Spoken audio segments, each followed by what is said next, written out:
Assalamu alaikum and welcome to the Restaurant Star Show. I'm Nadia Ali, your host for this evening.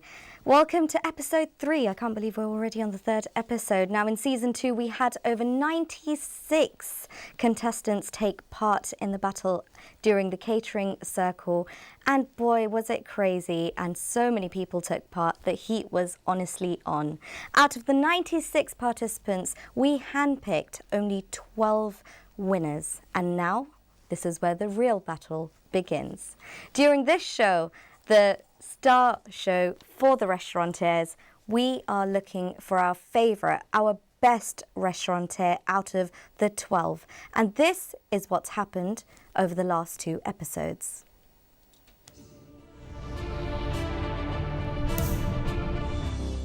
Welcome to episode 2 of season 3.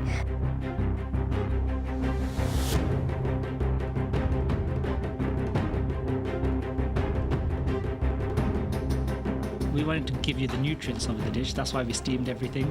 A lot of it is dependent on presentation. They wanted a healthy, light and a dry dish. So we had to come up with this. It tastes fantastic because it's something new. Presentation with fresh pomegranate helped me give a new presentation. It was a good way to incorporate something which is new with an existing cuisine. It's about time we can attract different nation of people. Myself, I eat out, but I can't find any good dishes I want to eat from Indian restaurant. But now with these healthy options, fish and chicken, I will spend a bit of money as well. I think events are a good thing. Maybe invite all of the media to a tasting event. Travel a hell of a lot more than 40 miles just to go and try a dish, because something just in there. If you like food, you will go. When we go out, we want to have grilled food, we want to have Lebanese, that type of food. So if we can cross-pollinate those ideas and bring some other tastes into our culinary skills, I think that would do wonders. What I wanted is when they open, the right way, all the equipment is there. Chefs coming out from the kitchen, more interactions, more communications. It helps to boost the atmosphere more nicely. And because the color is less there, so in terms of eye and looking at it, it doesn't look beautiful. Standing in first place with 277 points, it is of course Cinnamon Salmon. Congratulations to everyone that won in episode 2. Super proud, so well done. Can't wait to see you guys at the semi-finals if you make it. But I will tell you all about the scoreboard later on. But let me now introduce you to our judges, our panel judges. Welcome to the show, Restaurant Star Show. I'm going to start with Mr. Amadou Samad Chowdhury, JP. Now, he's the chairman of Channel S Television and, of course, the chief advisor to Catering Circle. You've played a huge part in the Catering Circle in finding the 96 participants. I'm going to ask you to just say a few words. I mean, I can sit here and carry on about yourself, but I'm sure everyone already knows you've played a huge part in the curry industry. You've pioneered your talents and you've supported lots of people. But being a part of Catering Circle, it's a huge journey from 96 to 12, and now we're looking for the star of the show.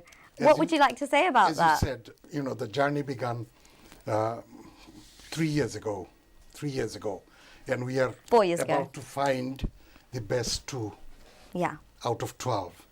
So it is exciting. We've been everywhere in the country, so it is just waiting time now. Thank you so much. And right next to you, we have Ms. Nikita Mulchandy, who is the MD of Meridian Grand London and the marketing manager at Imperial Cash and Carry. And you've got a huge experience in PR and marketing. It's great to have you here. Of course, the Catering Circle took place at the Meridian Grand, so thank you very much. And it was a beautiful, beautiful affair. What would you like to say? Your support means a lot to us. I'd just like to say I'm really honoured to be here and really excited to be a part of the show today. I am a real foodie myself, so really interested to see and excited to see what kind of ideas are coming at the forefront of these restaurants, of these winners. These are the best of the best that we're looking at. So it's a really exciting journey, and I think that Meridian Grand is really proud and excited to be part of the Catering Circle show. Well, thank you so much for joining us today, and we look forward to your feedback and, of course, your input in today's show. Right next to Nikita, we have, firstly, before we even introduce him, congratulations on your MBE title. Can we all please give him a round of applause? Now, Mr. Pasha Kandakar, MBE, you've achieved a lot in the catering industry. You're, of course, the ex-president of BCA. You're a pioneer in the catering industry, a hero, many would say. So it's great to have you here. Thank now, you know, having that title, what can you bring to the catering industry? Catering industry, I mean, I'd rather speak about catering circle today. Go ahead. Catering circle, bit of doubt when it started. Because I was in doubt what they're going to do, how they're going to do. And I'm really amazed. Every year they're coming with a new innovative idea to help this industry. The industry is dying. And I think today's like creative dish. It's a unique idea, excellent idea to support the industry to survive. I congratulate them. Wish them all the best. Maybe we can bribe them later on and ask them to bring some food over to our house. Well, yes, good Nikita, idea. we'll try that later on. Just to let you know that they do hold 20% each of the votes. I'm kidding. Going to move straight on to our special judges. First of all, we have Mr. Ahmed Marif. How are you? And welcome to the show. You're a nutrition chef. I definitely need some tip on that. A chef, entrepreneur, and you specialise in French and Moroccan cuisine. So really excited to see what you've got to share with us and what you have to share with us. We'll speak to the special judges a bit later on. Moving straight on, I have Fudgely Bibi. Welcome. You're the MD of Fudge Transformation Consultancy. You know, you've got a lot to offer when it comes to, just giving advice on how to run a business, what they need to do, the right sort of tips that how they can increase their revenue. So I can't wait to hear what you've got to say. Thank you very much for coming on. And next to you, we have Dr. Siraj Ali, businessman and philanthropist. You were recently awarded an honorary degree by Essex University. Let's give him a congratulations on that. And of course, again, you've been in the industry for ages, so you've got a lot to give back. Thank you very much for joining us. We have somebody that doesn't need much introduction because he is the face of the catering circle as well. Mr. Farhad Hussain Tipu, executive member of Catering Circle, and you're also the press and publications secretary at BCA. And not only that, you're the trustee and marketing director of Biani Bazar Cancer and General Hospital. Thank you so much for coming on. So when it comes to innovative ideas, you are the right person that we should be talking to. Thank you. Thank you very much for coming on. And we also have two very special mentors. Now, I don't think they need much introduction, to be honest. You know, they're a face for Channel S, they're a face for our community. They've done so much for us, and they're here now to actually advise our participants, our 12 winners. So it's great to have you. I have Dr. Samwa Chowdhury. You know, you're a chartered accountant. You have many businesses. You know, the list is endless. Maybe I should just have a show with you to ask you, how do you run a business? How do you run so many businesses? So it's going to be really good to see your input and how you've actually mentored the participants. So thank you very much for coming on. And of course, we have Dr. Zaki Rizwana. Now, you're just an inspirational Bangladeshi woman. Not are you just a doctor, but you've got your finger in every pie you can think of. You've done so much for the community. Definitely a woman that many people look up to and just want to be with. So it's great to have you here and to be mentoring our participants. So thank you very much for coming on. Kind words. No, thank you. All right, so there we have it. There's our special judges who actually hold 10% of the votes each. So we've got 20% each for the panel judges and 10% each for our special judges, and of course the mentors will also have a input because they had everything to do with the diners review. But let's go take a look at what round one's all about.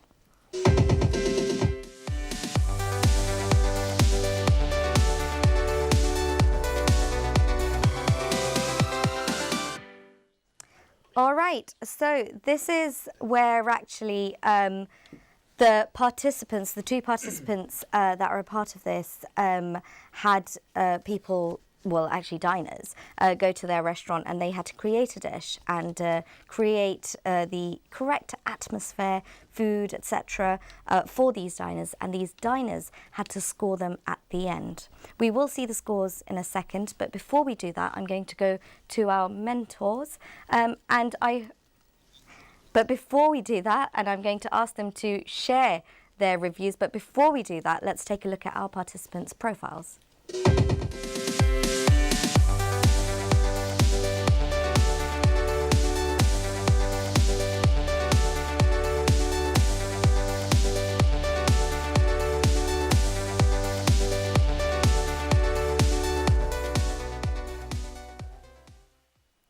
There we have it. Well, I can't wait to see what they've got to say and what they had cooking in their kitchen. But I'm going to speak to our mentors right now. So Dr. Zaki Rizwana Anwar, I'm going to come to you first. If you could tell me about your participant. Who was your participant? Mr. Tufat Zulmia. He's the proprietor of Bayleaf. Yes. It's a wonderful restaurant. The beauty of his business is he pays attention to every little things, like not only the food, the whole mood, the presentation and everything. And shall I say, so when we went there and we had enjoyed the dish, it's mainly the presentation there. He had the nitrous oxide. So before we had the dish, it's like a circus. We all stood around. You just the wanted table. to know more about it. Beautiful. Well, you know what? I want to know what the diners had to say. So would you kindly read me two comments? They have written big, long. Whole Go ahead. Paragraph. Just read two for me. Yeah. So someone said, I very much enjoyed the dish, including the breast of duck, which was grilled to perfection. Delicious. Meat was very tender, which was balanced with organic carrot and baby potato. Brilliant. And who was that from? Who was the diner? Do you have a name? It's Nima. Nima. Brilliant. Thank you very much. Thank you. Ooh. I need to go to these restaurants. You know what? I need to take advantage of this job. I'm going to go straight to Dr. Sanwa Chowdhury, please. Okay. If you could introduce your participant for me as well. Absolutely. I was mentoring Shafiq Restaurant. And again, this is one of the family-owned businesses that is very prominent in our community. And the dish was called Sunset on the Seafront. And again, an amazingly contemporary dish that used a lot of the local ingredients, local sourcing of material. And it was a fish dish, very healthy, very tasty, very tantalizing, and used all of those qualities that we look for within the catering circle to promote the industry to the next generation. Absolutely. Totally agree. And some of the comments, they're wonderful. Please, could you they're very long, read? but I'm going to just summarize it. One of the participants said, food scrumptious. Service superb. Yeah. Ambiance exceptional. Yeah. Another one said, this is Richard. It was radically different curry presentation, ingredients, taste, healthiness, everything that one wouldn't look to see in an Indian restaurant, but perfectly presented. Excellent. Well, thank you very, very much for that. God, you're in competition. I can see Dr. Rizwana sitting there saying, well, my one's better. My comment's a bit better than yours. So you do have really good mentors who are definitely fighting your back. Are you ready for the scores now? Let's go and take a look at what they had to score you. The diners. Let's take a look.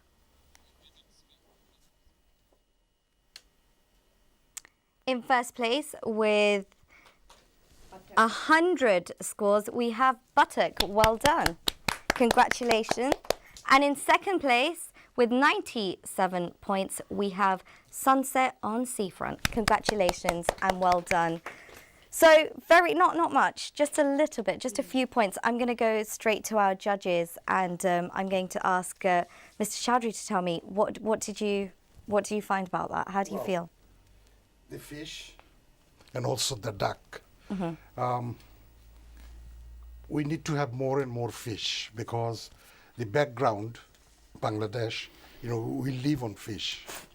And many restaurateurs have tried over the years to make it popular, but they could not. Yeah. So it's about time. The other dish about the duck, as Dr. Rizwana said, Zaki Rizwana said, it was very beautifully done, tasty and everything. So I'm so excited about these two dishes and the innovation, and I just want to see more, learn more about it. Yeah, absolutely. The innovative side to our Bangladeshi cuisine. Nikita? I was very interested by both dishes. I think that for me, it's all about responsible sourcing, local sourcing. So I think that was mentioned for the fish dish in particular. So that's something that I think is very important in cuisine today. I think that balance of flavour is also very important, and I think that was a key point with the duck. But what I want to see is kind of some of the inspiration behind the dishes and learn a bit more about that. So I think there's not much to choose between them. There's only 3 points, so it's going to be a bit of a tough battle. It's going to be a challenge, isn't it? It's going to be a challenge for you guys, to be honest. Pasha Kantaka, what would you like to? Well, I would like to see how they cooked it first. To be honest, it's a creative dish. Yeah, it's a signature dish. Yeah, duck and fish. Our curry industry always avoid it. I don't know why. It's one of the most common. But why do you think? I mean, is duck not something that's popular? No, because duck is a very popular dish. Fish is very popular. So why is it being avoided? Because it's been avoided. It's difficult to cook, difficult to make it tasty to the customers. And when we talk about fish, obviously I'm picking your brains because you have a lot of experience in this, and yourself, Mr. Chowdhury. But fish, I mean, when you say, there should be more fish dishes, are we talking about having a bit of cod in curry? Or are we talking about, ilish now, what Samad Bhai said, fish is more important, but I think it's more sea fish. Yeah. Yeah, shellfish we are selling all the time, yeah? Lobster, king prawns, and crabs, but seasonal fish. Right. And most importantly, when you say we haven't done anything for the last 40 years to make it popular like chicken tikka masala, yeah? Yeah. So this is the signature dish, but you want to do something creative for the nationwide.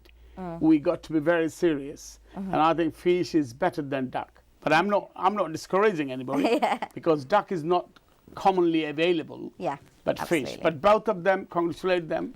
Absolutely. I can see how tough the scoring is. Yes, it's very, very, very close. I'm going to come to the special judges, and I will ask you to just quickly give me one tip that you would like to give to our participants today. So what are you expecting, and what would you like to say to them? So I'll start from that end with Mr. Marif. I would like to say to start with the healthy food. For example, if you go for fish dish, which is more important nowadays, and the duck fish is the dish is not seasonable dish, which is a bit hard to find and expensive for cost effective to sell it. I mean, you go for fish and the quality of cooking it and the technique of cooking it. That's more important to me. Yeah, absolutely. Thank you so much, Ms. Bibi. Hi. I would actually say the presentation and the taste, because when you taste anything, you have to be able to taste the spices that's in our food, and also looks. If it doesn't look good in your eyes, it might not taste nice. So I like the presentation, because I do go to a lot of Michelin star restaurants, and the food, it's all good to your eyes, but the flavors is exceptional. So presentation and flavors is very important to me. Excellent, thank you so much. I think I haven't seen the dishes, but I believe we're going to see it now in round sure. 2. So obviously, as everyone has mentioned regarding the ducks and the fish, obviously the fish is much popular because duck is a special, and it's much more, fish is more healthier than duck. So obviously, wait and see how they present it. That'll be coming later. Thank you. Absolutely. Thank you so much. Thank you. What I'm looking for, something easy to cook and delicious, healthy, and profitable. Okay. That's, and obviously the presentation has to be right. Yeah. Thank you. Thank you so much for that. It is time for round 2, and round 2 is all about their dishes and their story behind it. So let's go on to round 2.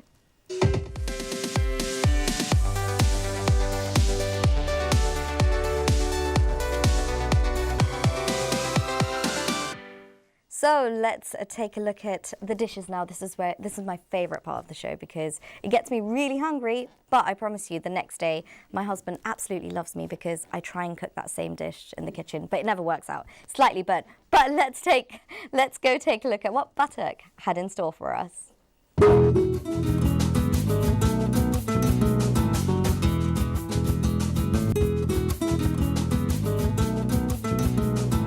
Hello, salam everyone. Welcome to Bay Leaf Kitchen. I have here with me our head chef, Chef Taj. He is going to demonstrate to cook a dish named Buttock.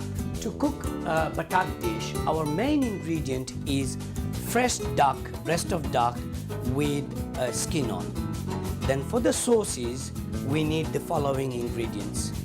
Baby carrots, organic, baby potato, fresh mango, finely chopped onions, diced pepper, green pepper, diced red pepper, coconut milk, sea salt, crushed black pepper, fresh green chilies, sleet, cubes of fresh mango, mango chutney puree, coriander, crushed red chili, whole mustard seed, a slice of fresh garlics, fresh green chili paste, haldi powder, degi mirch, and honey. Now our head chef of Bay Leaf will start cooking.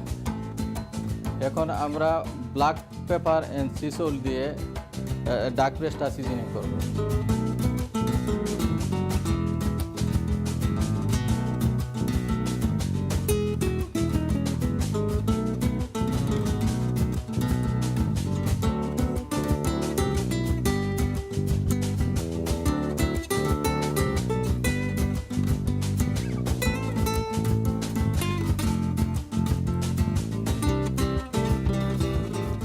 এখন আমাদের seasoning শেষ।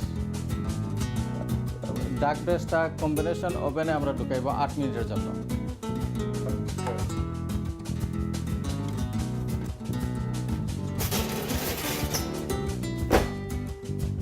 বাটারটা ready হতে হতে আমাদের সসটা ready করে ফেলব।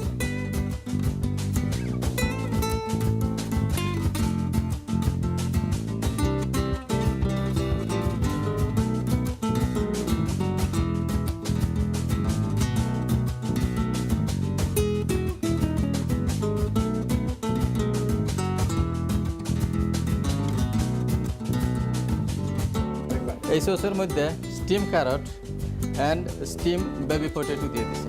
Now the duck is ready within 8 minutes and Chef Taj has created a wonderful aromatic sauce. It's ready for plating.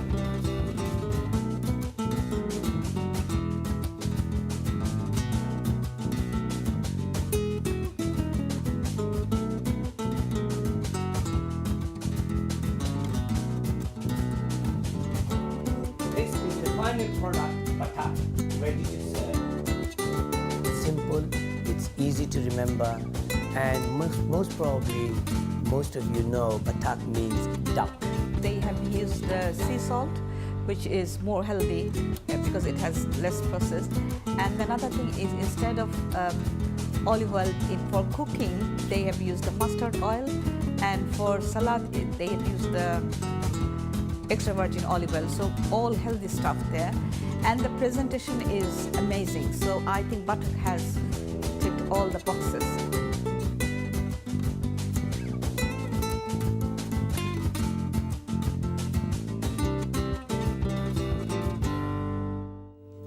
Firstly, I am so jealous that you got to go and eat this. I think I should become a mentor. I don't know why I'm the host of this show. Or I think the host should be going to every single restaurant tasting. So we'll have to talk about that later on. But we do have somebody here right now from Bailiff Restaurant. Is none other than the man himself. We've got the Fazl Mir here, who's actually going to bring some life into this dish for us and make us really, really jealous. This round is where you really get to talk about your dish and sell it to our judges because they're going to be scoring you. We want to know why you've chosen this dish, the story behind the dish, and what what's the wow factor? Why did you choose this name? So you have 2 minutes to talk about this, and the judges will be listening to you. All eyes on you right now. Are you ready? Yes? Yep. Time starts now. Thank you. Good evening, all. So how do we actually create new dishes at Bayleaf, and what's the story behind it? Firstly, when we do researches into introducing any new dish, we are very health conscious, and one of the most important things we aim for is to create something balanced, which consists of healthy amount of protein, fiber, and carbs. As you've seen in the video clips just now, we have come up with a quite unique dish called batak. There is a thorough process behind every new dish we introduce at Bayleaf. Firstly, we brainstorm ideas collectively. We then prepare and taste it to our monthly Bayleaf General Staff meeting, taking feedback from everybody and sharpening the most favorite dish, which is known as a pilot study. We also look to use modern methods of cooking techniques and equipment. And that's one of the significant differences about our dish, as we have used Rational Self-Cooking Center, which I believe is the Rolls-Royce of cooking equipment in commercial kitchen right now. You can steam, grill, bake at a press of button. And more importantly, you are guaranteed consistency in your dishes. I think it's very important at a time where we are struggling to recruit skilled staff that we use this sort of machinery to advance our industry. The wow factor of our batak dish is using the presentation of liquid nitrogen. And in addition, duck is a very healthy product, actually. Moreover, whenever there is a new restaurant that opens in London, whether it's street food or nouvelle cuisine, I'm one of the first one to visit. And I'm not shy to say that the reason I do it is to gain I'm so sorry. ideas. I'm going to let you finish I this. even go to the breadth of visiting different countries to experience various style of food across the globe. I've had another paragraph. I'm going to have to stop you here. I'm so sorry. But maybe later on, when the judges are going to be able to ask you questions, you can refer back to the paragraph. But really, really sorry. But well done. That was a lot of information. Thank you very, very much. You may go and take a seat again and get rid of all that sweat, because I'm sure you're really, really pressurized right now and you're feeling the pressure. Now, are we ready for Sunset on the Seafront? Because I sure am. Let's go check it out.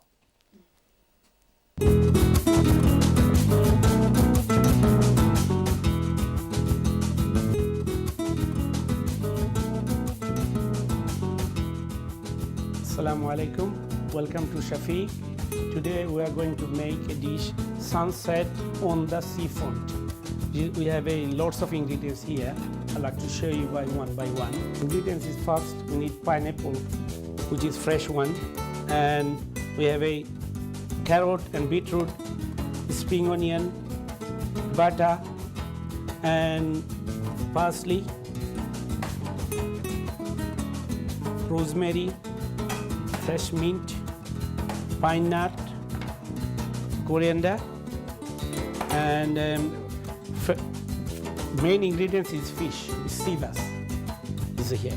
Carrot, fresh tomato, oranges, or orange, green chili, balsamic vinegar, olive oil, pink Himalaya salt, which is very healthy. We use this one, and saffron, black pepper, and cumin seed I crushed earlier here. I'm now going to make a Nababi pilau rice. I just put butter, and then I put pilau rice.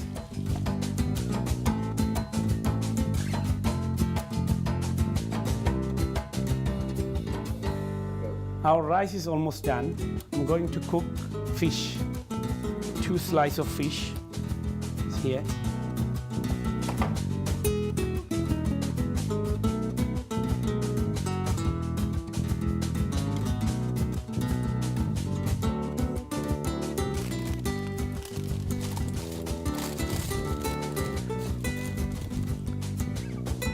Then it will be cooked within 5 to 10 minutes. Here, rice is done, fish is done. I'm going to plate up food now.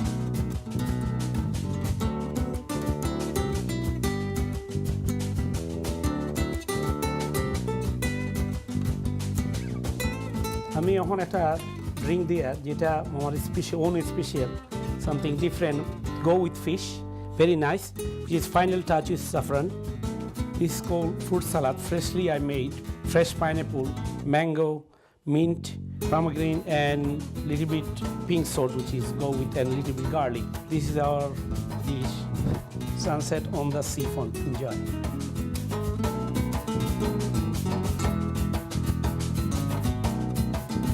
Selling point is the lower calorie aspect for us. It's the only dish probably that's under 700 calories and you get the full dish along with the side condiments. Innovative dish, a fusion between the East and the West, sourced from really readily available, very healthy ingredients.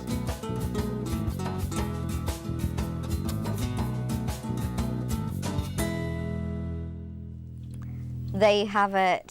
That's all about having a sunset on the seafront.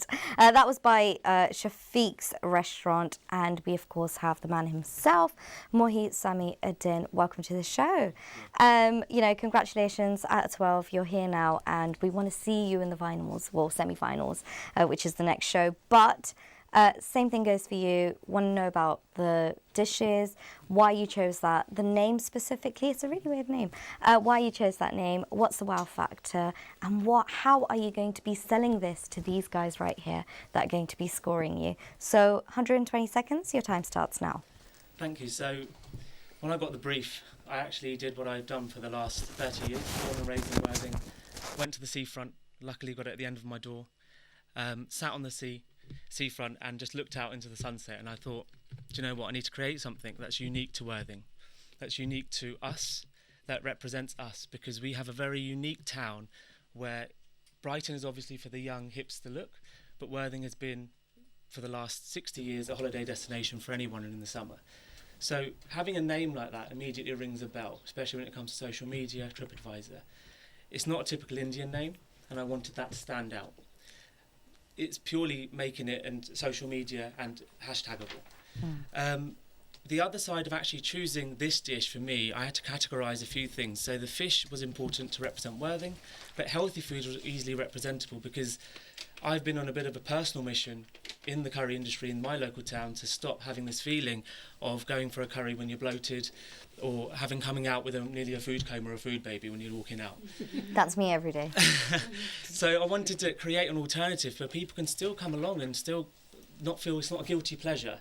It's no longer something where they have to hide from their gym instructor that they've gone for a curry on the weekend. They can actually say it proudly, I went, but I had sunset on the seafront at Shafiq's. And that's where that idea came from. So I spoke to my uncle, the chef, who you saw, and we wanted it under 700 calories, something tasty but unique, sharp, so every mouthful hits the spot, as one of the special judges mentioned, when they go Michelin star, like I eat out at, you want to take a mouthful and remember it. You don't need to have 20 mouthfuls to remember something. So that was my brief. The chef kindly obviously brought it to life, but for me it's something for bottom of my heart. Being raised in Worthing, it's something from the community. The sea bass is actually from locally sourced ingredients, the vegetables, and the no food colouring is tomatoes, peppers, everything else. So it's I'm going to let you finish this. The community. Excellent. That's from Shafiq's. Thank you so much. Thank you very much. Very well said. You can now go and take a seat as well. So the results will be collected now. The votings have started. I'm going to speak to our panel judges whilst they decide on who's their favourite and what they're going to be scoring. And to our audience, just a quick reminder that our panel judges hold 20% of the votes each and our special judges 10. Our mentors are here today to support their team member, basically. I'm going to come straight to Nikita and ask Nikita, what really came out to you that you thought, wow, from both the participants? What was the wow factor? Whose wow factor was the wow factor? I think both of them have used ingredients which are the king of ingredients, you can say. I mean, sea bass and duck. You've got two very rich, very exciting products that they're working with. For me, I liked Bartek in the sense that it was simple and there were a few flavours that you know are going to work together. Yeah. And I think that was quite exciting. But on the other hand, I loved the fish dish. I love the concept of the fish Very dish. diplomatic. So for me, it's hard because one of the things that's very close to my heart is the element of local sourcing, sustainability, you know, what's best for the environment. So I think from that aspect, I feel like Sunset on the seafront does, you know, have a sort of, is in the lead a little bit for me at this stage. However, you know, it's all to be played for, so let's wait and see. Yeah, absolutely. How about yourself? Well, both the dishes are really, you know, impressive. I like the way you started well. This is, you know, this is going to be a hard one. It is going to be a hard one. But only concern with the duck is, you know, duck is usually, I tried it, usually a tough dish, tough meat. Yeah. That's number one. And the other question I was thinking about is, it had fresh mangoes. We know that mangoes are seasonal. So my question would have been that how would you get mangoes 12 months of the year? On the other hand, fish, as I said before, fish is very popular with our community. And the sea bass is very popular. I would have loved to see a fish from Bangladesh, but it's hard.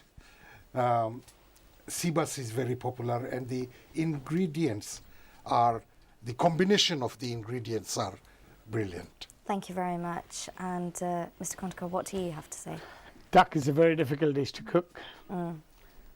I'm really amazed to see the way Chef cooked it so quickly. Yeah. I'm not sure about that. Well, it was a 3-minute clip. No, clip. I understand, because I'm in this industry for 40 years now.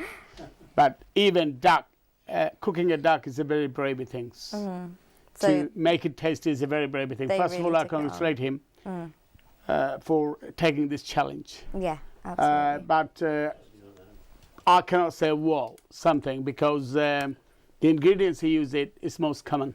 Yeah. And I don't know how appropriate this is for the ducks. I'm very honest. And I'm not sure how the mango and duck goes together.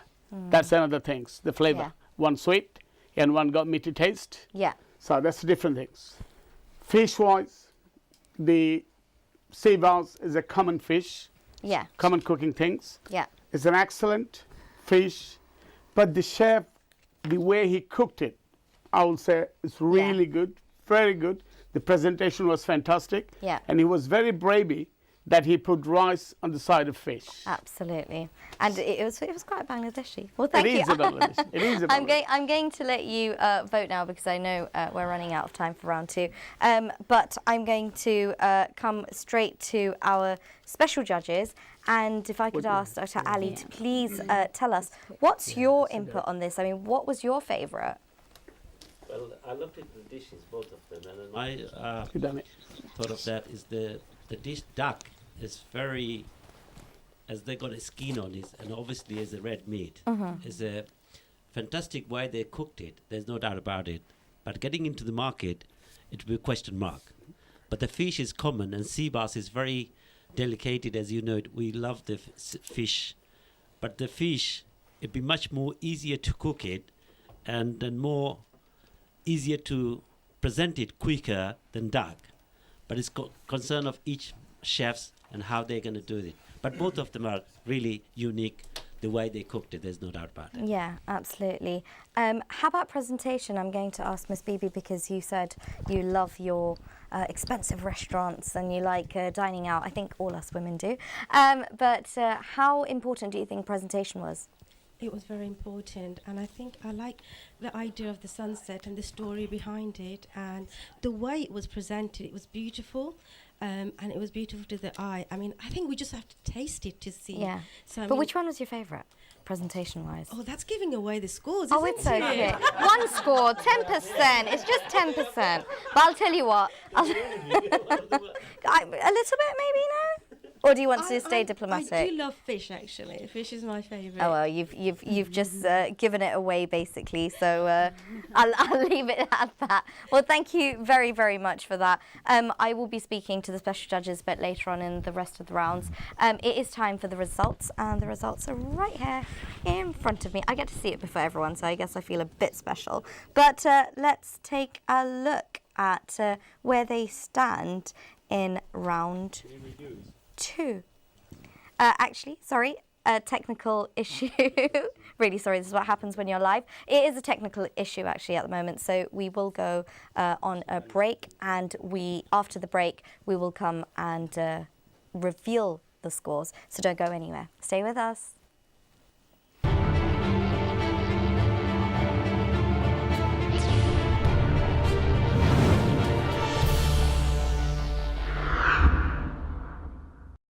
Welcome back to the Restaurant Star Show. We left off at round 2, not revealing the results, but I do have the confirmed results with me right now. So without any further ado, let's take a look at who scored the most in round 2. In first place, we have Sunset on Seafront with 80 points. And in second place, we have Buttock with 62 points. I will now combine the 2 results from round 1 and round 2 to see where they currently stand. So in first place, we have Sunset on Seafront with 177 points. And we have Buttock with 162 points. So that's not, they're not very far off each other, very, very close. But I promise you, Buttock, you still have a chance. Your duck can still run for it. So I'll tell you what, it's all about round 3 and round 4. Let's take a look at round 3.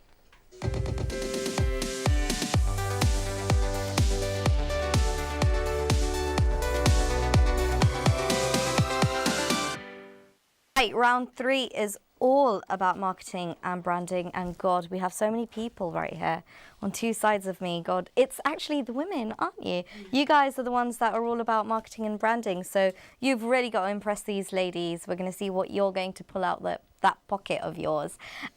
So give it your best shot. We want to know how you've done your marketing around the dish, what you feel that really worked for you in selling this dish to your diners and, of course, your mentor, which is really, really important. So I guess you have 60 seconds for this and not much time. But take it away and best of luck. Marketing and branding. Marketing and branding is one of the most important thing when you're introducing a new dish. We gather feedback from our monthly local business lunch, where about 30 local businesses join us at Bayleaf. And we encourage everybody to taste and give their feedback on our potential new dishes. Of course, before going live with our new dish, we arrange for a professional photos to be taken, and we work with our social media marketing team to showcase on all of our social media platforms, including Instagram, Twitter, and Facebook, where we have more than 1,000 followers. We also do press release, invite food bloggers, advertise on back of buses, and on local papers too. Not to mention, we also send out details of this new dish in our monthly email newsletter to more than 2,000 emails, which we have in our customer database. Moreover, we send summer and Christmas direct mail shots to our customers every year, which includes gift vouchers too. Thank you very much. Thank you. Thank you so much. I do apologise that I have to come in between. I don't have a buzzer to press to tell you that the time's up. But thank you very much. Thank you. But you're doing a fantastic job. Thank you very much. Feed me at Bayleaf. That's all I want to know. Definitely. You're more than welcome to. All right. It's all about Shafiq's restaurant now. So if I could please ask you to come and take your place. And the same thing goes for you. So Mohi Samiuddin, it's all about your dish and why and how you've marketed that dish. Your time starts now. So if you notice, those that are marketers and in that industry, Sunset on the Seafront, Shafiq's, all three of the S's. So immediately I've worked on Facebook, Instagram, Snapchat and Twitter to incorporate that. Shafiq, Sunset on the Seafront at Shafiq's, and people have always commented back, what do you mean? What sunset can we see from your restaurant? Come along, have a look at this dish. And what we've done is pictured it almost like a corner, tiled it, and then launched the next one the following day, the next one the following day. So then you get 4 tiles on Instagram and it's your picture. So it launches that through. Now, at the bottom of that, we've obviously got our book now, useShafiqs.com, so immediately people want to come along. Now, in terms of marketing this product, for me, I really played on the local industry seafront, sort of seaside town, that people come along in the summer. This came at a perfect time for me, so I use that customer base. Similar to my competitor as well, we have a database of customers, and we mail shotted them all out saying, are you interested? I've got a WhatsApp group as well that we've had for about 6 months now, which is called Shafiq's Trial Group. I sent out on there with the picture saying, are you interested? Come and pay me a visit. Your time is up, but I'll let you finish this. That's how we marketed that dish, is just in incorporating our existing customer base. Thank you very much. If I could also ask Mr. Mir back on stage, and if you could also stay there, please, Mr. Udin. This is where I actually allow my judges. I feel so powerful when I say I allow my judges right now. So I'm going to allow the panel judges and the special judges to ask questions to our participants around this topic, which is about marketing and branding of the dish. So if we start with our panel judges. I'm just missing from both of you one thing. So when you say you're marketing your dishes, if I'm not making a mistake, you talking about your food, but you're never talking about your price, about value. Do you do it? Mr. Udin, if you come close, if you answer it first, and then I'll ask Mr. Mir to answer that. Because it's the most important thing, isn't it? Of course, but I actually believe the price is important, but the presentation, the picture quality, invigorates people's minds to ask you. But once I have that first contact, if I put the price, I think... So you want to bring them in first? Bring them in first, yeah, Okay, why fine. not? Bring them in, explain the dish. I found 99% of the time when I've explained to someone what the ingredients are in it, saffron, fresh sea bass, fresh locally produced cherry tomatoes, people don't mind paying 80, But he got 90. to know it before he comes that he can afford it. Absolutely, but that sometimes you've got to play that card of interest, creating a hype. Fine. That's what I guilty or not guilty, I like to create that hype. Okay, fine. Thank you very much. It's a very good question. Actually, the pricing is coming on the next segment. So we're going to go in detail. But you do. Yes, That's absolutely. how I just want to I know. think it's better to be clear. Every restaurant has their own clientele. Exactly. We all know some restaurant you can go and spend £200 per head. Some restaurant you can go as low as £10. But we have our own clientele. So we work around our clientele, what they can afford, how much, what is their expectation, and so on and so forth. Pricing for me, where we are, is not a big factor, but it's important. I totally agree. Thank you. Thank you very much. I'm going to go to our special judges. What question would you like to ask? I thought it was good, but one of the things that I always ask your staff is, when I actually go into a restaurant, I always ask the staff, which would you recommend to me? So I think on the first one, you mentioned that you get your staff to eat the food, and then because they are the best people to market it for you. And you said you actually linked it to your brand, because brand recognition is very, very important. But how do you actually make sure that the customers who give you negative feedback, because positive is always there, how do you react to the negative feedback? I think negative feedback comes from a fear of not knowing what it is. That's what I found. So with negative feedback, if you look on our TripAdvisor anyway, you'll see I'll invite that customer back into the restaurant, give my personal, restaurant email, which I run, to have open a dialogue. And once I've noticed, every time, not every negative customer replies back, I appreciate that, but when they have replied back and they've come in, I've explained the situation, explained the dish, retasted it for them when we've been wrong, admit that's been wrong, but make them understand what's gone into this dish. That's when the negative turns into a positive, and it comes with education. That's what I think. And once you educate anyone, in this case about food, immediately the negatives disappear. Thank you. I think it's a good question. You see, as a restaurateur and caterer, we're in the more or less entertaining sector. And there's always going to be a constructive criticism. And we have to deal with it. That's our job. As me, I tell everyone it's my job to turn it around. We have a simple policy, really. In my restaurant, if somebody complains, we say we replace it first. And we take it in the kitchen, we taste it. And if we agree, of course we replace it and not charge. And if we don't agree, we just replace it. That's a simple policy. And more importantly, you raised a very good question. Staff are the selling point, especially particularly front of the house. I tell them, you're my salesman. You don't sell, there's not going to be any cash on my till. And there's no cash on my till. My business is not going to be here. You're not going to be here. I'm not going to be here. So it's very important they taste. I strongly believe if you really want to be a successful restaurateur, you have to be a good food taster too. Thank you. Thank you very much. I'm going to ask, would you like to ask a question? Yeah. One quick question is how you value your customer. For example, if I'm walking around and how if I could ask you to hold the mic. Yeah, how you convince the customer to come to the restaurant and eat, and how you value them.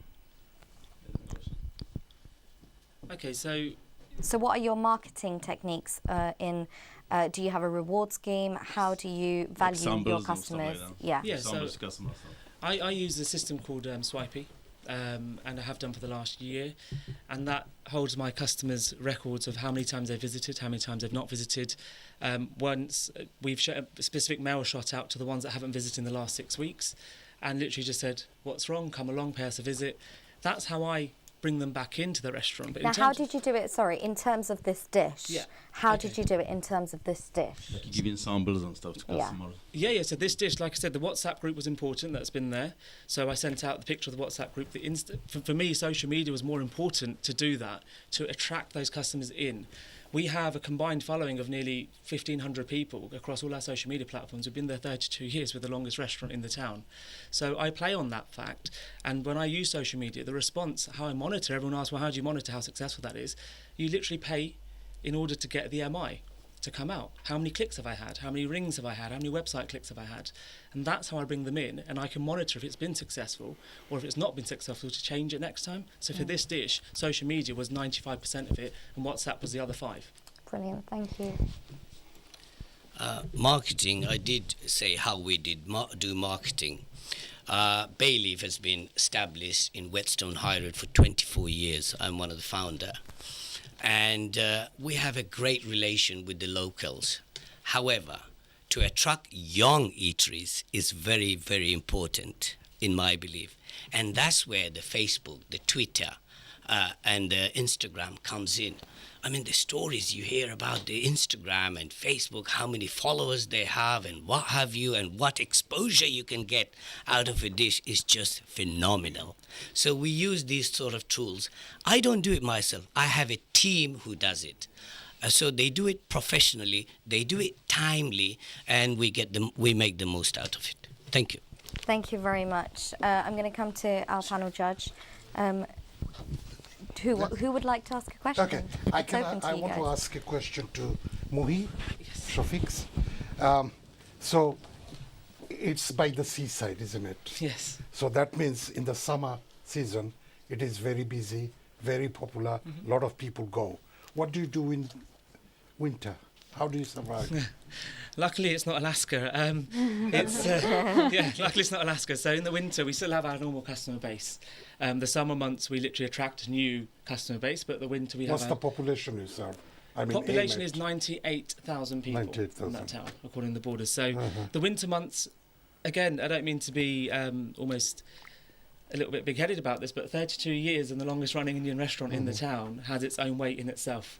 The restaurant is named after my dad, who's been in the town since he was 12. So he is the marketing pool, if you want to know the marketing question. When he sends out a tweet, or when I send a selfie with him out, it gets more likes than a selfie with a food picture. I think that says a lot about the town's responsiveness, because it's a community town. So in the winter, we play on the community factor. We literally invite all our existing customers. We launch, I think every 2 years, we have a celebratory free-for-all. No matter how you market, the visitors, tourists are going to come, just once only or twice when they are in their area. Yes, but funnily enough, Worthing's an old population, so it's known as a bit of a retirement place to go. So most visitors come to the seafront, but also come to visit their relatives. So 9 times out of 10, they come along because they've seen it on TripAdvisor. They bring the relative they've come to see who's never come to us, and when they leave, their grandmother, their great aunt, then becomes a regular weekly customer or a bi-weekly customer. All right, thank you. That's how it works. Thank you very, very much for that. Thank Can I you. ask Yes, a quick one, yeah. So I just wanted to ask a quick question, because we went through how you get customers to your restaurants, which is, absolutely fantastic, social media. But once they're in the restaurant, you touched a little bit on the staff. How do you use the menu to promote the dish? What's your strategy with regards to this? Because I understand these are both chef specialities. So for me, as soon as I look at the menu, I want to know which dish to pick. So how do you get people to pick these dishes? It's a good question again. Choosing a menu, I would start before that. You listen. My job, I instruct my staff to sell water to start with.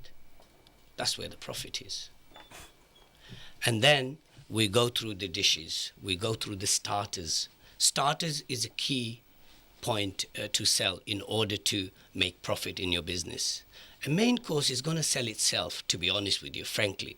But signature dishes, if we put the new dishes, we go through them one by one. And that's the key. And they ask you questions, we answer it professionally. And that is a really good way to say. And they do often. I have non-Asian staff in the front.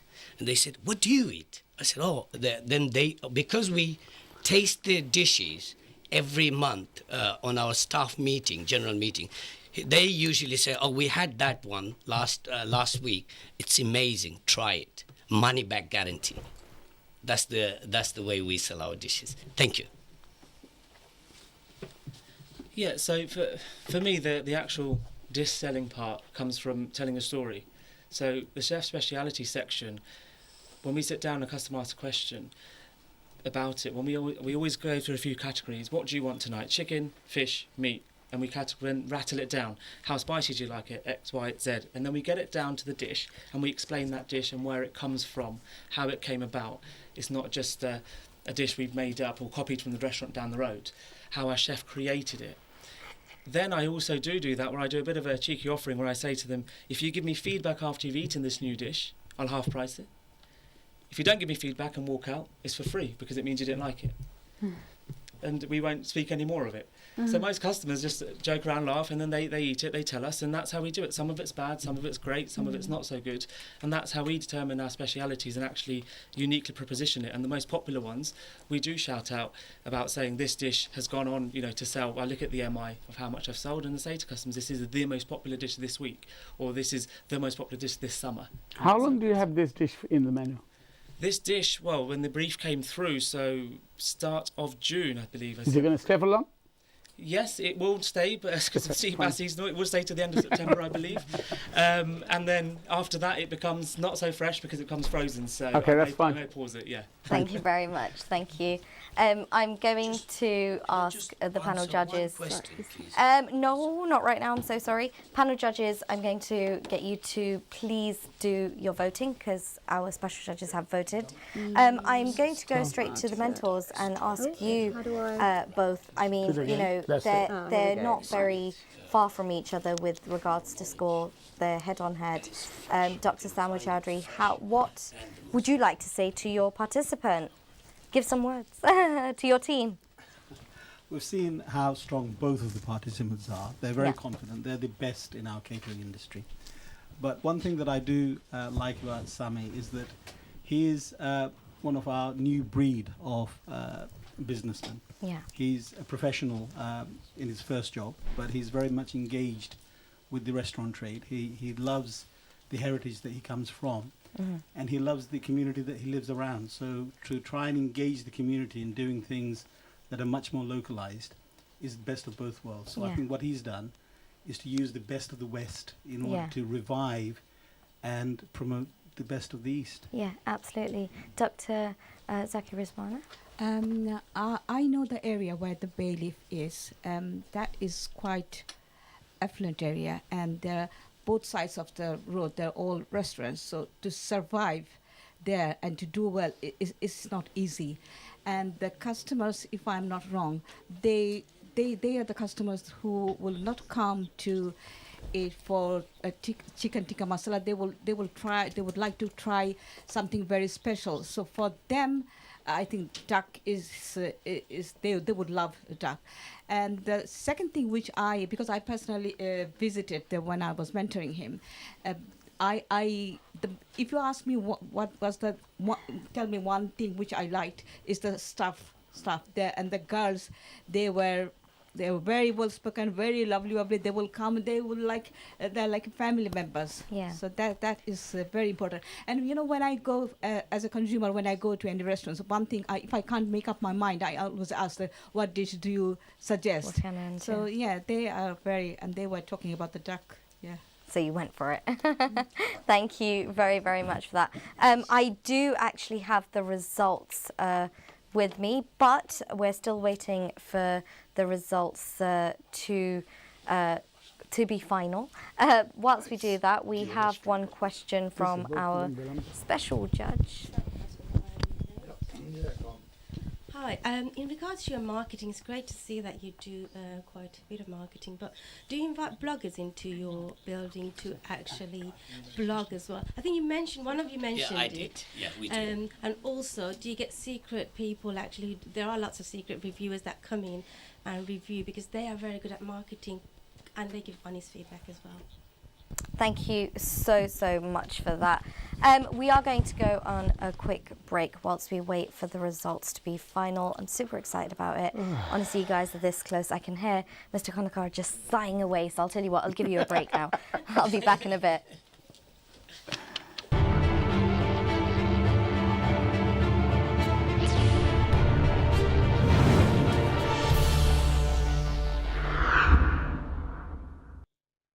And welcome back to the Restaurant Star Show. This is where it's all happening today. They are definitely feeling the heat, my poor 2 participants. But I do have the score for round 3. So without any further ado, let's take a look at the current result. And the current result, in first place, we have Patak. Well done, congratulations, with 82 points. And in second place, we have Sunset on the Seafront with 64 points. A bit of a drop there, but well done to both of you. I'm going to now round up all your results, and just a quick information for our viewers. The entire show with 4 rounds, they are scored out of 400, so 100 scores in each round. So overall, if we take a look, just going to wait for the scores to come up. There we have it. Patak is, wow, with only 3 points on 244. And then we have Sunset on the Seafront with 241. Oh my God, that's not much at all. Well done. I'm going to go straight to my mentors. Now, Sunset on the Seafront, 3 points. What's gone wrong? Where has it gone wrong? No, I think each of the participants has their strength. I think both present really well. They speak very confidently. I think both dishes are very, very much signature dishes. But what went wrong for Mohi? I think in terms of the concept, obviously what he's presented. I think in terms of marketing, I mean, this is where they sort of focused in on. And I think being able to market well and being able to engage the community is something where perhaps he could focus in on a little bit more, just to get his staff involved so that they can sell the dish with first-hand passion. Yeah, I think that's absolutely. what was something that was lacking in his conversation compared to bailiffs. Okay, let's congratulations. I know, you know what, no matter what you say, even the mentors are in competition. No, you can see they're just sitting there rooting for their team. I don't want to be biased now. Can I just say very general observation? I think today's competition is, I wouldn't say a very balanced one, because fish is easily available and duck is a fancy dish, so it's not very comparable, but they are two totally different things. But one thing, if you say that in Buttock case, I would say it's a very ambitious dish. But he I think he has catered it for his customers. Yeah. They will love Buttock. But again, I love the story of the seafront one, and I think 3 marks, if maybe I'm wrong, but 3 marks that he lost or whatever, I think it's because of they used butter. When they were showing butter, then I could see the facial expression of that. That's my guess. That's a very good observation. Yeah, but Okay. maybe I'm wrong. Well, thank you very, very much for that. Wow. 3 points, not much at all. You know what, the heat is definitely on. But with, you know, all the fun that we're having, I do actually want to say a quick message that this show that we have on Channel S, whether it's the Catering Circle or whether it's the Restaurant Star Show, it's all fun and games, but actually there's a message behind it. It is to just reassure everybody that we are here for you, and the industry, even though it's going through a difficult time, there are ways where you can rebuild on that, and we're here on Channel S through this show to help you build on it and give you solutions to your problems. So on that note, it is time for round 4, sorry.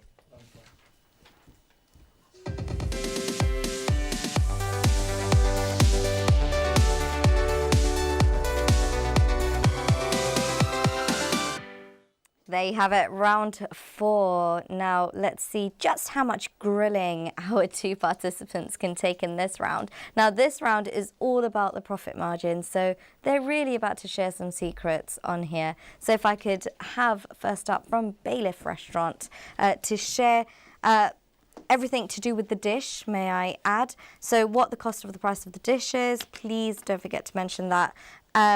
What are the cost control points, and you know, how do you justify that, whether it's £30, whether it's £100, why did you come to that conclusion, and what's your profit margin, which is really, really important. Again, you will have 60 seconds to do this. I know it's not a lot of time, I do apologize, but you will have time hopefully at the end where our judges can ask you some questions.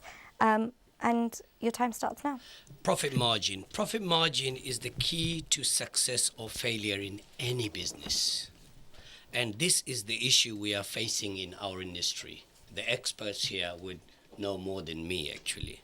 I've seen people, and I'm sure you have as well, I've seen people open businesses, and when it comes to pricing, they just pick up local competitors' menu and simply undercut others.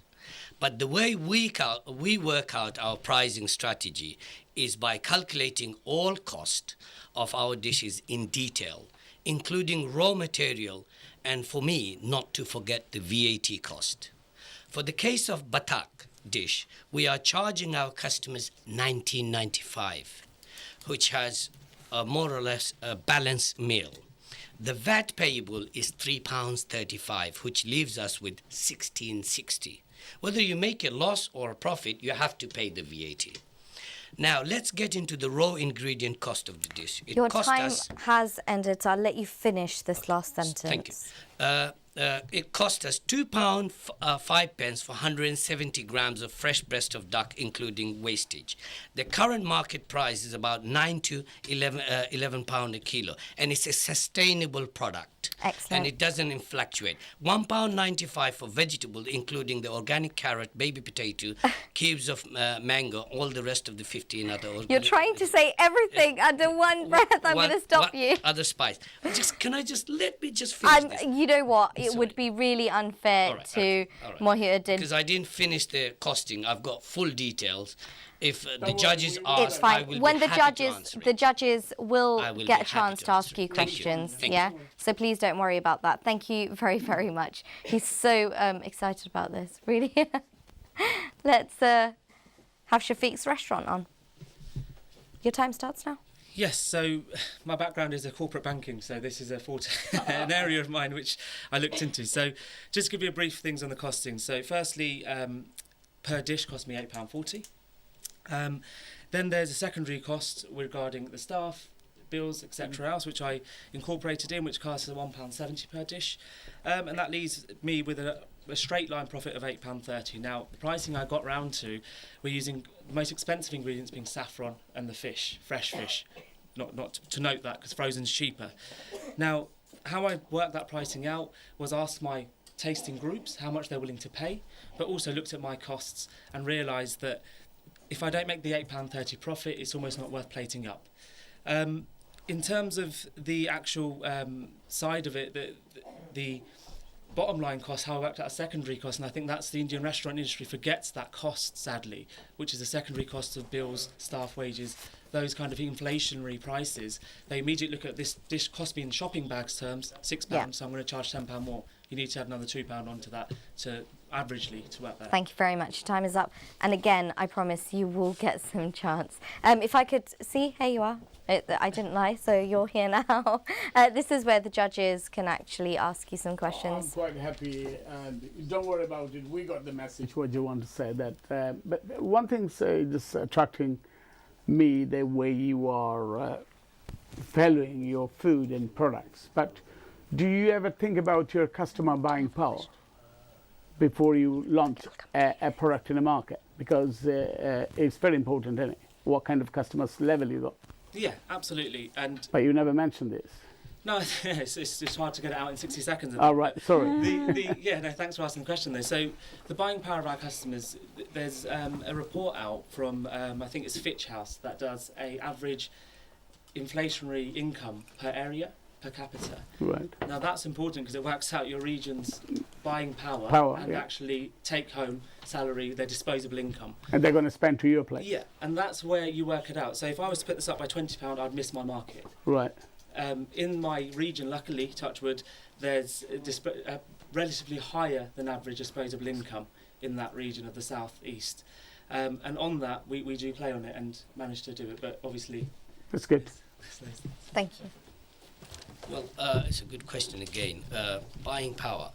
Basically, I have a set target because we have set cost. We all know it. The rents, the rates, the staff, and the raw material a little bit fluctuate, but it is a set cost. I worked out my customers are happy to pay me £40 per head. That's throughout the evening when they come to dine. Right. And I've been doing it for years, really. The restaurant has been, I like to call it fine dining. We provide an opulent service, fresh food. I wouldn't even think about frozen. And that's one of the key reasons my menu is very, very small. Because when you have hundreds of dishes, there is no way on this earth that one can provide fresh food. And we change our menu every quarterly. And I never have a problem changing to a new dishes, but I have a problem what to take out. Because I take out the same amount of dishes than the ones we are putting in.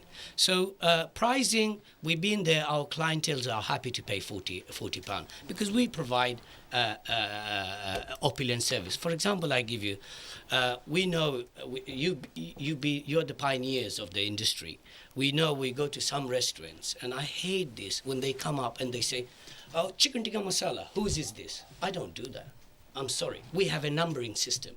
The runner, he knows exactly who's having what.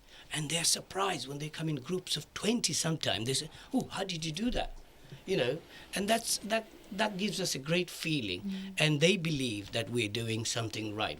We go our way to provide a opulent service. So your margin is good enough to survive? My margin is quite good, yes. Good. Is it for all the dishes? The expenses are very high as well. Every day the expenses are going. We all know the staff wages are going up, the utility bills are going up, the rents and rate never come down. I'm sorry, sir? Sorry, how often do you review the pricing? Not just for this dish, but for the whole menu. The whole menu. You see, for example, our starters start with about £7 to £8. The main courses range from £17 to £20. But my question is how often do we review? We change the menu every quarterly, sir. Every quarterly? Every quarterly. Including the price? And I don't have no problem changing the menu to put what on. I have a problem what to take out, you know. That's it. Because there's so many dishes. Would you like to answer that question as well? Okay, thank Sorry, you. thank you. So Thank you very much. We have a two-tiered strategy on pricing. So one is the speciality dishes change every 6 months. And the other side is the classics, which I have to keep in because of the heritage of that. And that changes roughly once every 9 months to 12 months. Okay. Excellent. Thank you very much. Price point of the dish. Your dish. What price are you selling it at? Sorry if I didn't mention it. It's £18.40. Sorry. I worked it out. I added it up. But Thank you very much. Yes. If I could ask you to just use the mic, and can I also just suggest that the questions from the judges are related to the dish today, please, if that's okay. You don't answer for the question of how much is GP for monthly. How much is it? I mean, how much percent?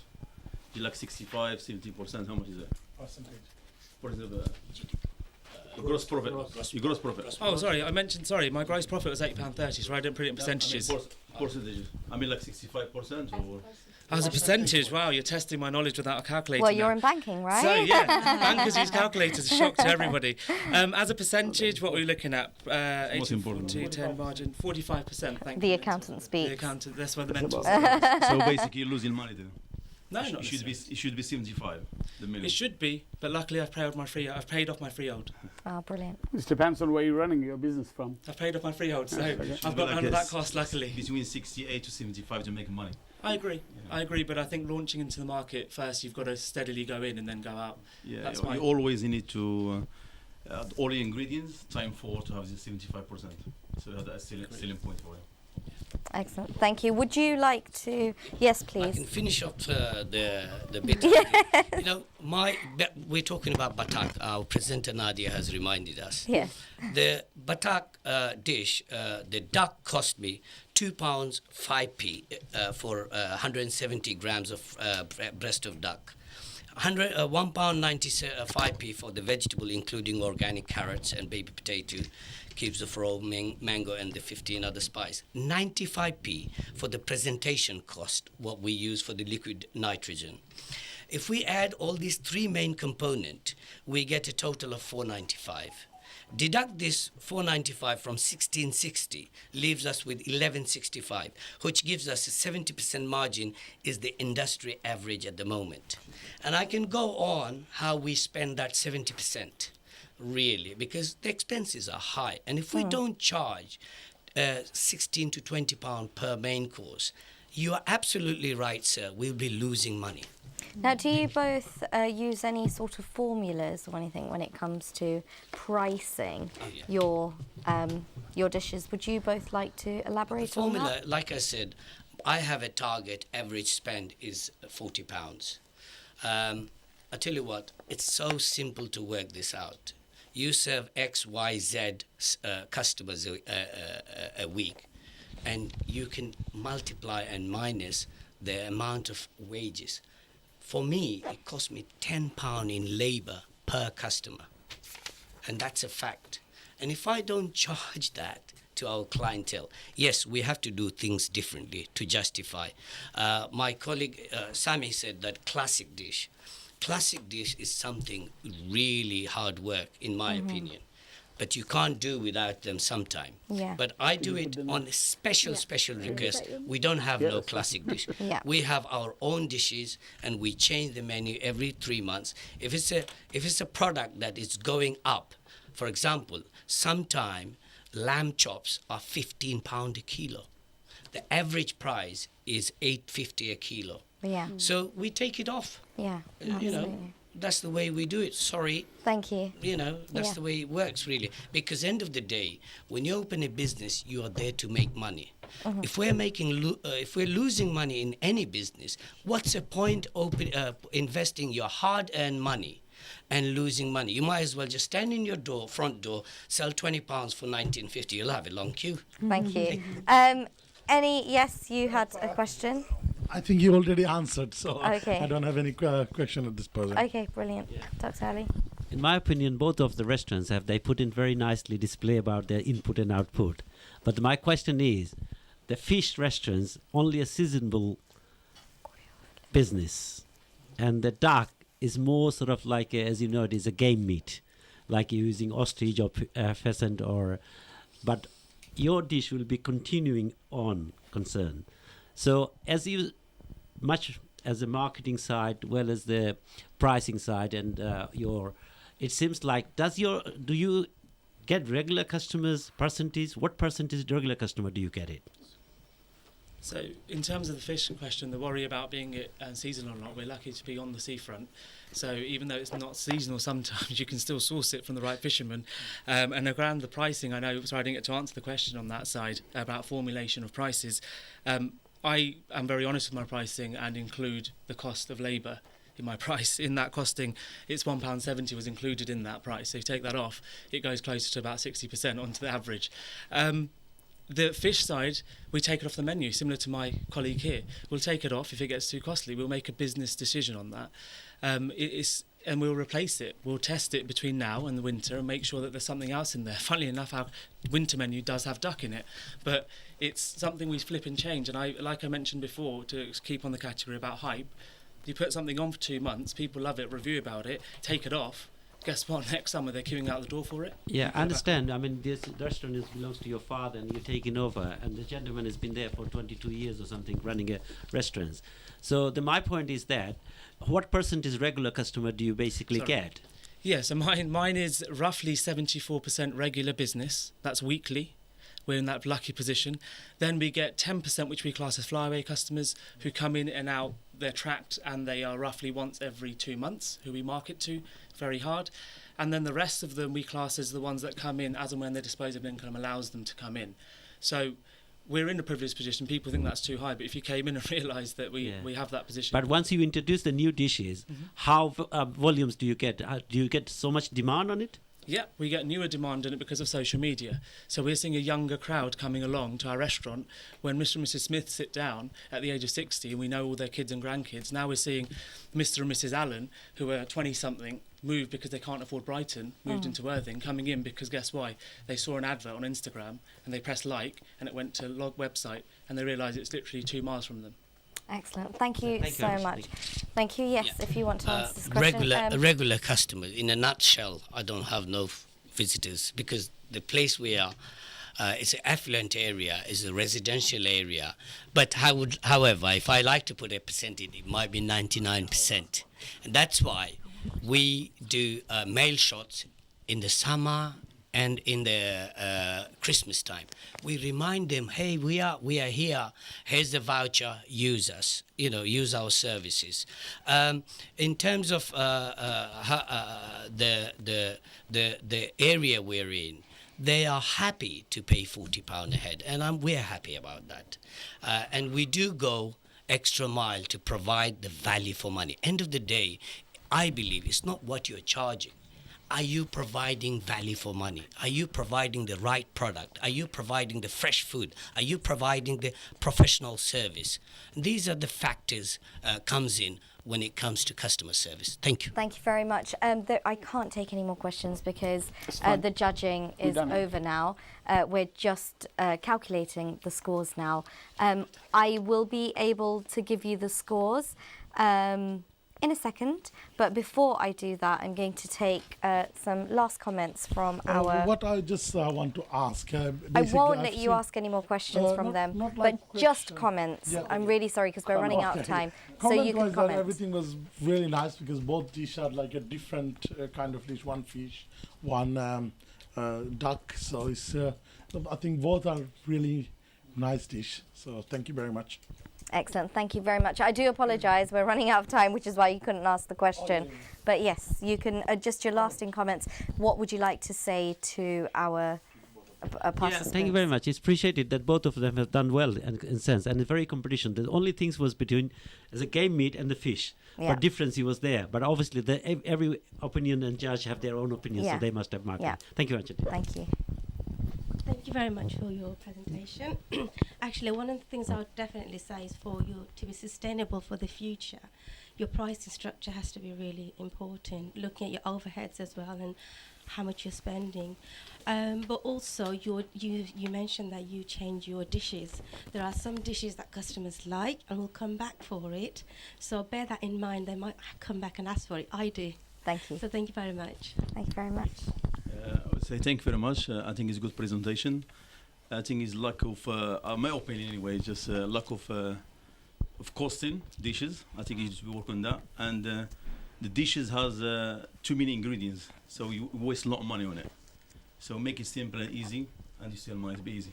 Thank you very much. I will speak to the mentors a bit later on and our panel judges a bit later. I do have the results right here in front of me and I'm really excited. I can see the participants slightly nervous at the moment, but the power is in my hands right now. How much do you want? Oh, God. How much are you going to feed me? That's the question. All right. So, without any further ado, for round 4, the current scores are... Out of 100, Bhattak is in first place with 72 points. Congratulations. And Sunset on the Seafront with 64 points. Congratulations and well done. And as I mentioned earlier, this was the last round.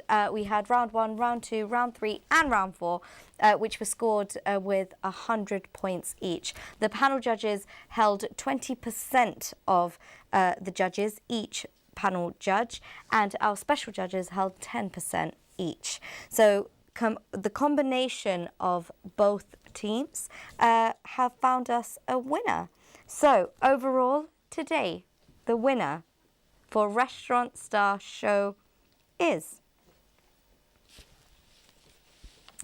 Out of 400, the top scorer with 316 is Bhattak.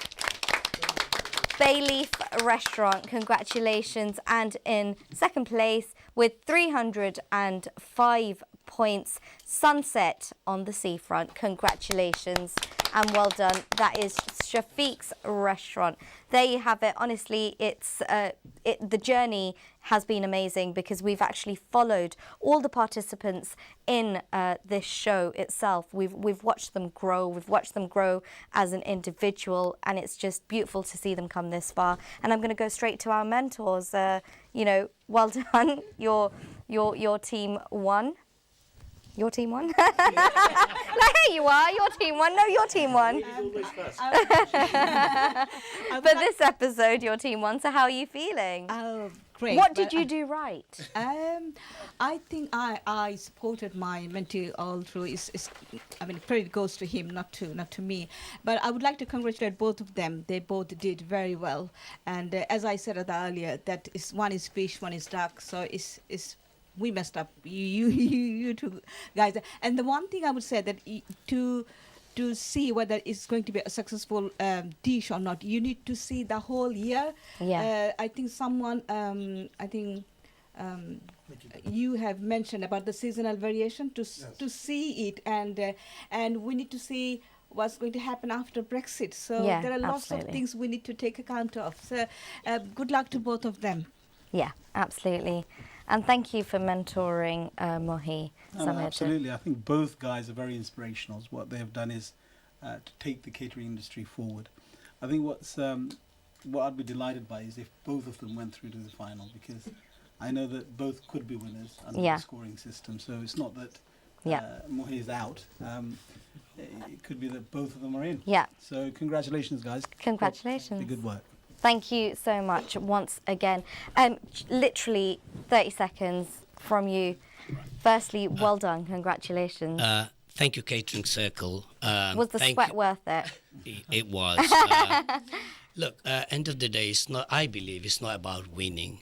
It's about reviving our industry, taking it to the next level, trying our best, because some of the comments in earlier season we heard, it's not a business, it's a blood life of Bengali community. Yeah, absolutely. You know, we are part of this curry industry, and we want to take it to the next level and keep going. If we have the spirit, we will weather the storm. Thank you. Thank you so much. And just a last comment from Firstly, congratulate my colleague here. Fantastic dish. And thank you to everyone else, including the Catering Circle. Now, this initiative, for me, the reason I drive all the way from Worthing to come here for the third episode is because I'm hoping that someone watches it somewhere, sitting somewhere, who's doing a professional job, thinking that it can't be done. I firmly believe it can be done. Yeah. You just need to believe it.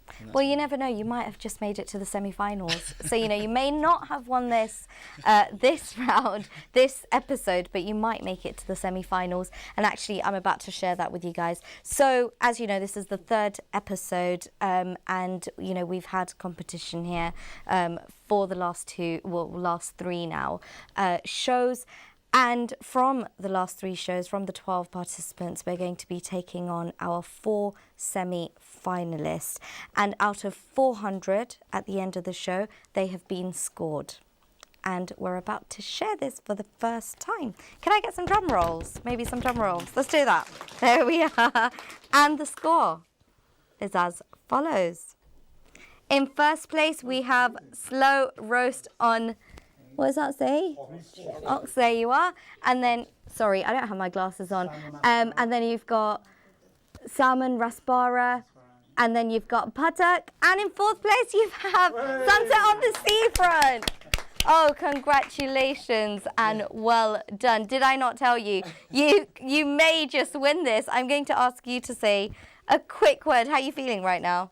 Yeah, feeling good for a second chance. Feel a little bit like Tyson Fury coming back for a rematch of a boxing fight here. So thank you for the opportunity and for the scoring system. And I'm glad I get to fight it out again and hopefully inspire someone else. Yeah. Well, you know what? Congratulations to Slow Roast, Ox Cheek and Salmon Raspara. You know, they've come super far and they'll be joining you at the semi-finals. Can we please give them a round of applause? Well done on that. Wow, that was a heated competition right here. We will be back with the semi-finals on the 2nd of October, and I can't wait to see what they've got cooking for us, and hopefully I'll get an invite this time round. Maybe you guys should request that. But before I leave, can I get... I'd like to thank our judges and our special judges and our mentors for joining us today. Thank you very, very much. It's Nadia Ali signing out now, and I'll see you on the 2nd of October.